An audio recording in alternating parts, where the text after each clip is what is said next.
Welcome, everyone. I'm so happy that you've joined us. Today, we have the privilege of talking with Emilia Nagy. Thank you and welcome. Hi, Barbara. Thank you. Thank you for having me. You're welcome. So let me tell you, audience, a little bit about Emilia, and then we'll get into our discussion. So Emilia is on a mission to lead fierce visionaries in unapologetic conscious love, divine service, and global impact. She stands for the spiritual, political, social, and economic power of all women, supported fully by the men who love them. She helps women connect to their creativity by facilitating a sacred space for deep inner vision, healing of wounds, injuries, and dishonor, claiming their sovereign creative power, and dating discerningly for a true loving partnership. She lives in San Diego with her soulmate Emil, daughter Alexandra, and Rottweiler Bernie. And she's never been happier. Thank you. Who's this girl you're talking about? Who's doing all that? She sounds really cool. I know she does, and I want to hear all about it. So the thing that intrigued me, there were a couple things that intrigued me about your information, your bio. And so I'm going to dig into that. So first I want to know, you've never been happier. Tell us about that. Well, let's see. Most days it's like I feel like I won the lottery. I have an amazing husband who loves me, cherishes me, supports me. That is not something that I was modeled. I broke the cycle and I created that. I know that my daughter is going to have an example of an amazing man who is a father. She's going to have an example of a sacred partnership between her father and her mother. I like to always say we're not perfect, but we're happy. It works. It's fulfilling. It's good.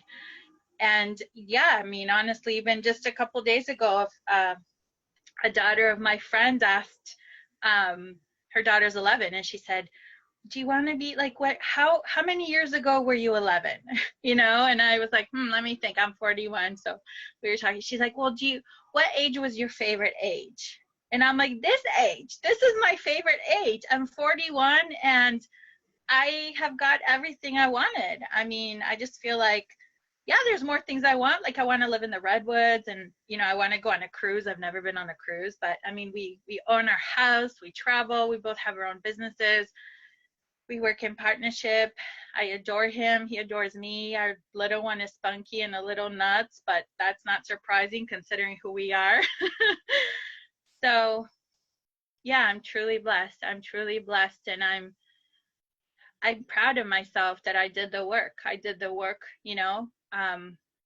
People say, oh, you're so lucky, and it's like, I'm lucky, and I partnered with life for this. I partnered with God for this. I partnered with the universe for this. I partnered with creative source for this.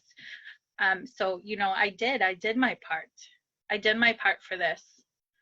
So yeah, I'm lucky, and I also am the cause of it. Praise God.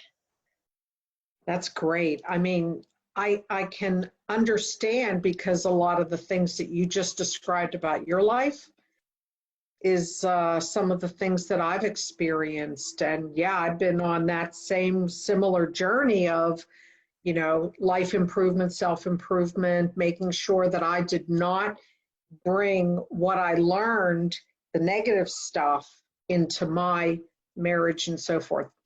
Exactly. There were problems, but, you know, as in every union of people, there are problems, but you learn how to work them out and make it work and communicate effectively. So congratulations. Thank you. You're welcome. So I'm really curious about the sovereign creative power. Yes.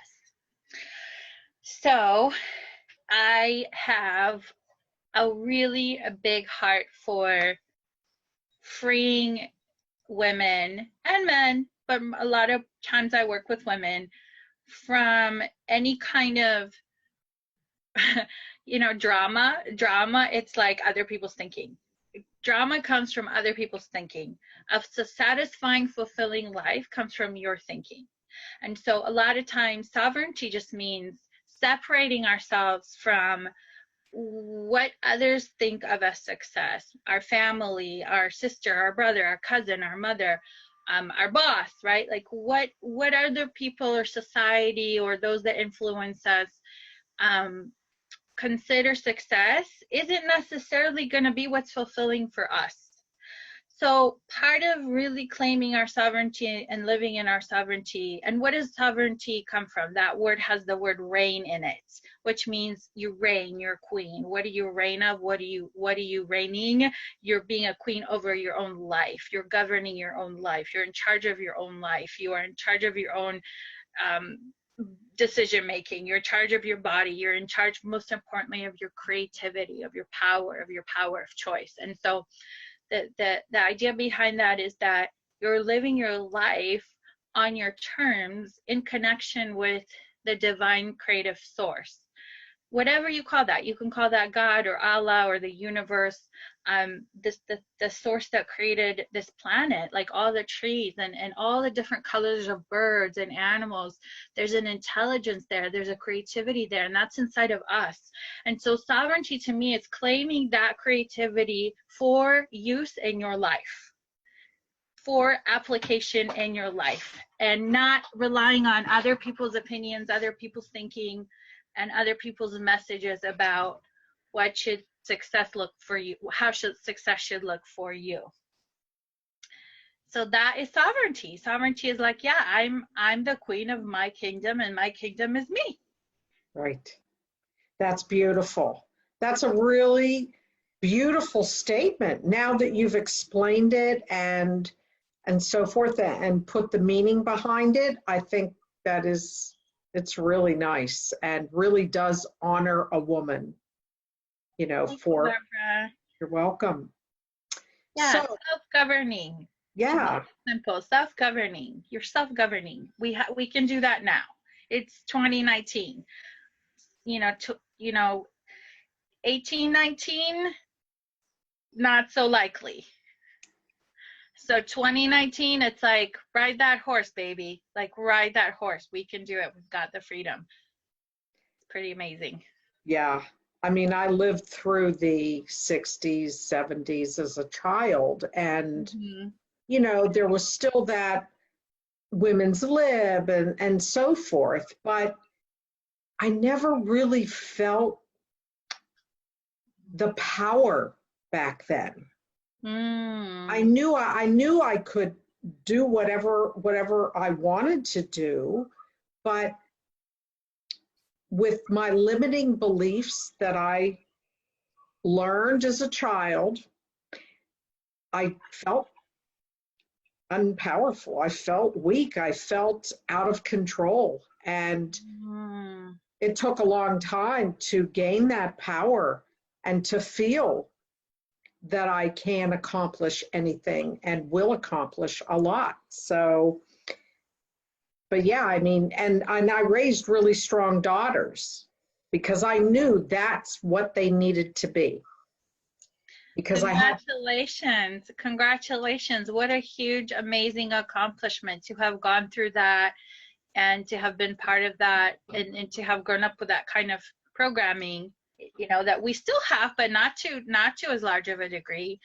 And then to have done the work to reverse that for yourself, and then also to be an example for your daughters and do things like this so that we can continue to empower other women. So I want to acknowledge you also and appreciate you for everything you've done to get here.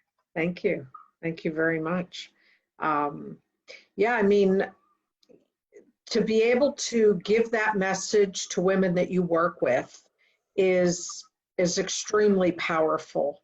And I'm sure that when you work with them and they come to the other side and find that, I'm sure it's, for you, I'm sure it's very you feel really good about what you've been able to help this person accomplish. For them, I'm sure it's eye-opening. It's just, there's so much, when people find their power, it's life-changing. There's no stopping you now. There's no stopping you now. Absolutely, absolutely. It's tremendous, and it is a spiritual journey, and it does require courage, and it does require seeking. You know, it's not something that's just handed to us on a platter, not in this culture. And it is what it is. That's just where we live, by choice or not. I mean, there's so many theories about how we came to be and why we are. What I do know is that there's definitely a lot of forces at play that take us away from our power. There's consumerism and, you know, like draining jobs and draining relationships and the media. And so part of the path is really claiming our honor and our innocence. That isn't what we're being told we are. We're not what we're told we are. We're not this. We're not the news. We're just not those things. We're not those things. And when it comes to relationships between men and women and sacred partnership and romance and dating and all those things, marriages, having a sacred marriage, what is being given to us, what is being sold to us as reality is not reality. There is so much more that's possible between men and women when it comes to marriage, when it comes to a partnership, then we almost never see models of that in our culture. We don't see models of it in the movies. We don't see models of it in the shows. We just see drama, drama, drama. So it's really important to seek out and obtain alternative sources of guidance, alternative mentorship, alternative sources of understanding. Our mainstream certainly does not give us that. We don't have it in school, nor do we have it in media. So where are you supposed to get it from? Exactly. Yeah, it's exactly right. If our main education comes from the external of what's out there and what we're being fed on a daily basis, yeah, it is so dysfunctional. Absolutely. Mm-hmm. So that's, you know, a lot of times on these interviews I get asked, well, so how do you do it? How do you claim your sovereign power? What do you have to do? Where do you have to go? And I always say, start right here, right now, with seeking not just inside yourself and trusting your own guidance and your own breath and your own heart and your own desire, but also things like this. This is the alternative education that you're not going to get at school, you're not going to get on the media. So start with the women that are in power, that are sovereign. What did they do? Who did they study with? How did they get there? Those are your leaders. Those are your mentors. Right, exactly. Yeah, I mean, you're absolutely right. I recall in my journey, you know, early on, who did I reach out to when I wanted more than just what therapy would do for me? Listen to Tony Robbins and Wayne Dyer and Oprah. And I mean, you know, there's a lot. I mean, I could go on and on as far as people more in the media now, or in the awareness now, that, you know, you can find them on YouTube pretty quickly. Bree Brown and so forth. You know, those are people where you truly feel when you hear them, they definitely change a person on the inside and their thought process and so forth. So, yeah, I mean, I recall I was talking to somebody yesterday. I said, I still have cassette tapes from Tony Robbins besides CDs.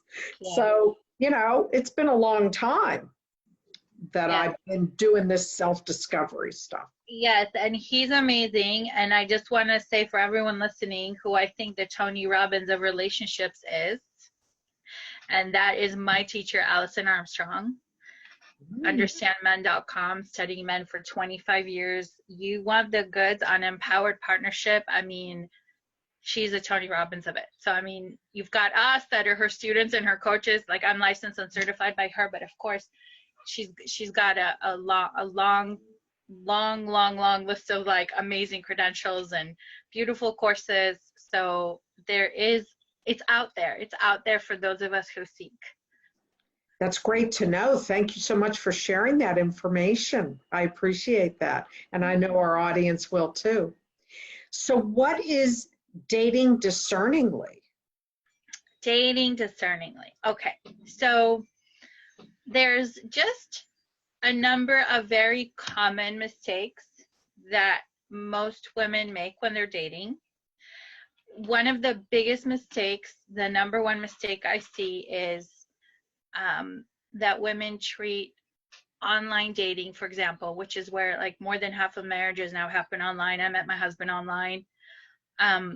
They treat it as a relationship generation tool, when really all it should be is a sorting tool.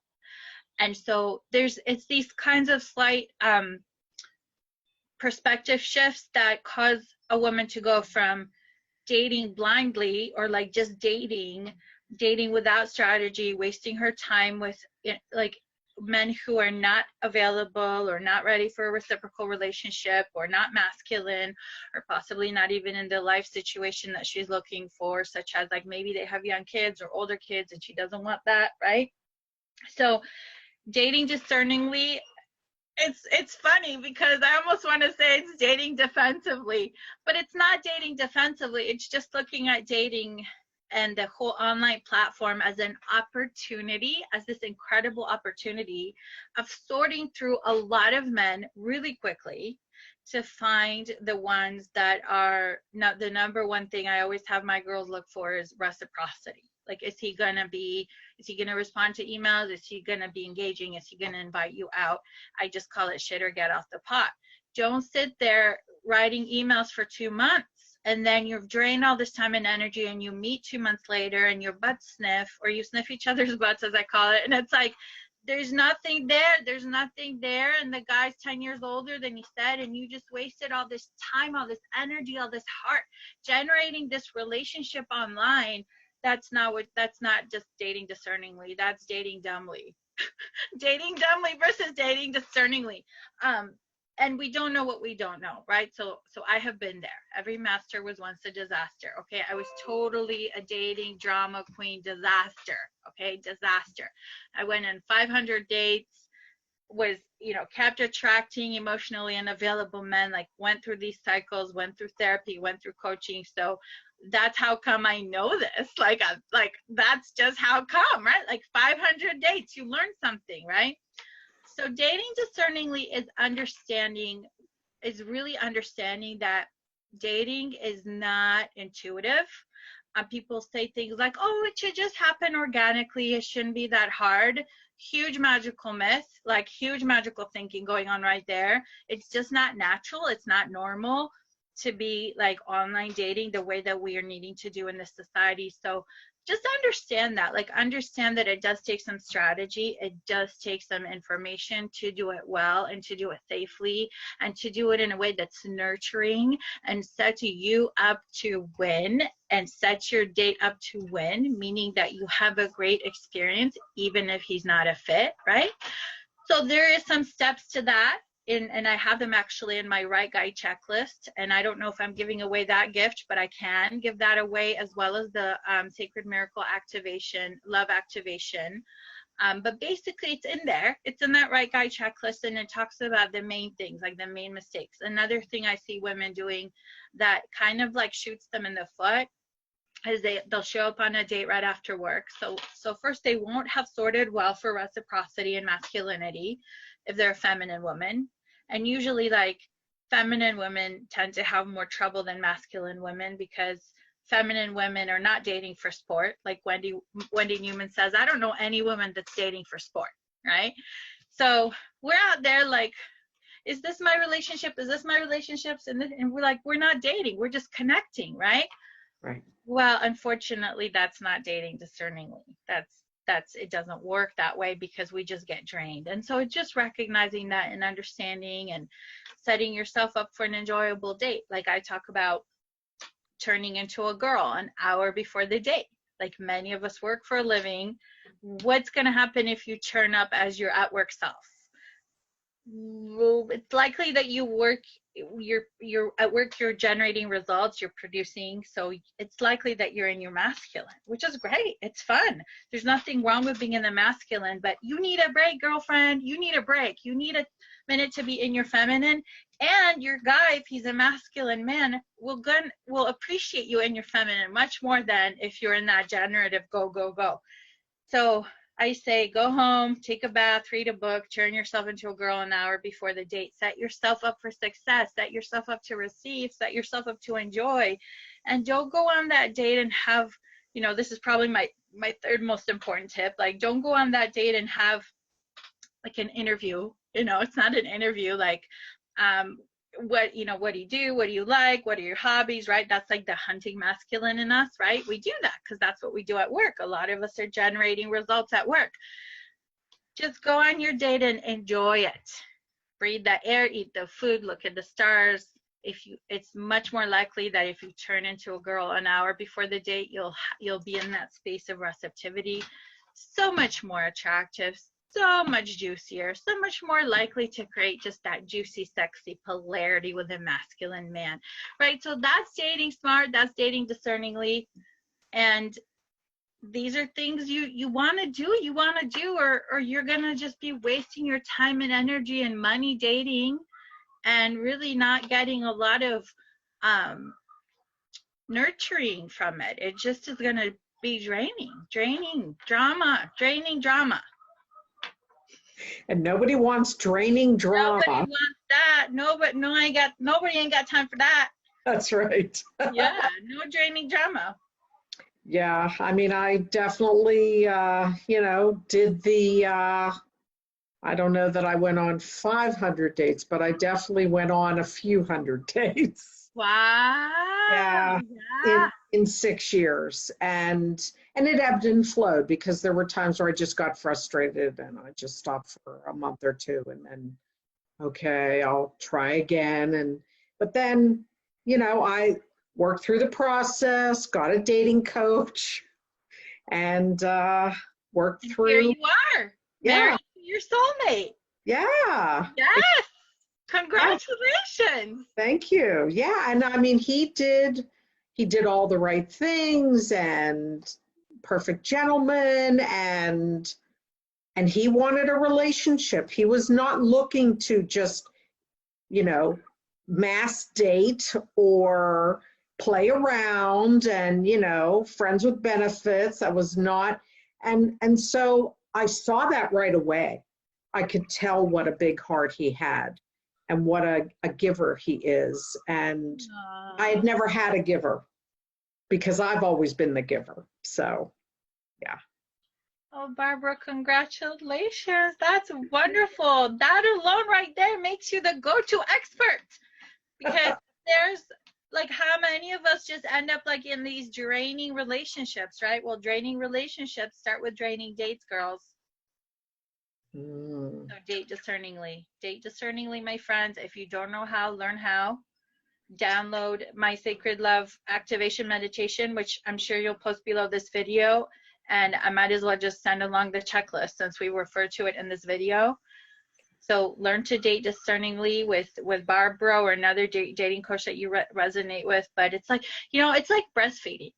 It's like, I remember I didn't do the classes on breastfeeding thinking, oh, it's so normal, it's going to be so easy. And then breastfeeding just did not go well for me. It was not intuitive. It was not natural. You certainly had a strategy. And when I researched it, I was told that actually in the zoo, human moms go and teach the gorilla moms how to breastfeed. Wow. And I know it's a weird metaphor, but it's one that I'm pretty sure will stick in your head. Dating is the same way. So many instincts come up for men and women, and it's the whole mating thing, and so much goes on that, it's not going to happen organically. It's just not. It's not. You need dating strategy just like you need breastfeeding advice. I get it. Yeah. Yeah. You had daughters. Mm-hmm. Yeah, right? So yeah, and I breastfed. So. It seems like it should be easy and intuitive, but it's not. It's actually not. Right. I know. Yeah. It's not. And it's not easy. and you have to get through it. It's just Get through it. It is hard. It is hard. It is hard. right. Yep. So get support and learn what you need to learn to make it fun and really connect with men, because men do think differently. They operate differently. Their priorities are ordered differently than for women. So that's important to know. So that's how you start to learn and start dating discerningly. Yeah. Yeah. Wow. You've been a world of information, and I truly appreciate everything that you've shared with us today. And I know that our audience also, I'm sure, has enjoyed, and I'm sure that you've touched on things that will have touched them and make them think about dating, being your own sovereign self, and being empowered. Thank you very much. And thank you so much for the generous gifts. And I'll make sure that the link is available for everybody so that they can access it. Wonderful. And thank you, Barbara, for putting on this summit and creating this amazing opportunity for women to learn and connect and be inspired and grow. And thank you so much for having me and the honor of me being with this. Thank you, and thank you for honoring me and being a part of my summit. I am truly honored and blessed, and I'm very grateful. Thank you so much. Thank you. All right. Bye.